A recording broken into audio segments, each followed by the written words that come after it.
Hello viewers. நடிகர் பிரபாஸ் நடித்துள்ள கல்கி படத்தின் ப்ரொமோஷன்களில் இதுவரை கமல்ஹாசனை காட்டாமல் இருக்க காரணமே அந்த படத்தில் கமல்ஹாசனுக்கு பெரியதாக முக்கியத்துவம் இல்லை என்று கூறப்படுகிறது. அதன் காரணமாகவே இதுவரை கமல்ஹாசனை போஸ்டரில் கூட கல்கி படக்குழு காட்டவே இல்லை.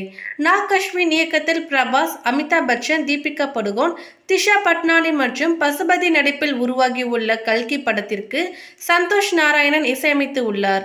துல்கர் சல்மான், விஜய் தேவரகொண்டா என நடிகர் திலகம் படத்தில் நடித்த நடிகர்களும் இந்த படத்தில் கேமியோவாக வரப்போவதாகவும் தகவல்கள் வெளியாகி உள்ளன.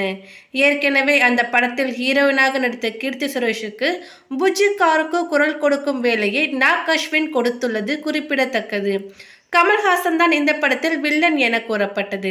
ஆனால் இதுவரை அவர் பற்றிய எந்த ஒரு அறிவிப்பையும் படக்குழு ரகசியமாக வைத்திருக்க வெயிட்டான ரோலாக இருக்கும் என எதிர்பார்த்த நிலையில் கல்கி 2 படத்தில் தான் கமல்ஹாசனுக்கு முக்கியத்துவம் உள்ளதாக, கல்கி படத்தில் 15 நிமிடங்கள் மட்டுமே கமல்ஹாசன் வந்து செல்வார் என்றும் கூறுகின்றனர்.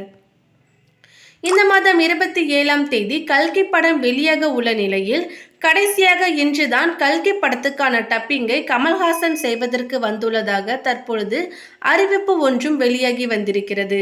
வரும் ஜூன் 10ஆம் தேதி கல்கி படத்தின் ட்ரெய்லர் ரிலீஸ் ஆக உள்ள நிலையில் கடைசி நேரத்தில் கமல்ஹாசன் டப்பிங் செய்து கொடுக்க முடிவு செய்துள்ளார். 15 நிமிட காட்சிகளுக்கு ஒரு சில மணி நேரங்கள் ஒதுக்கினாலே அவர் சிங்கிள் டேக்கில் டப்பிங்கை முடித்து விடுவார் என்பது குறிப்பிடத்தக்கது.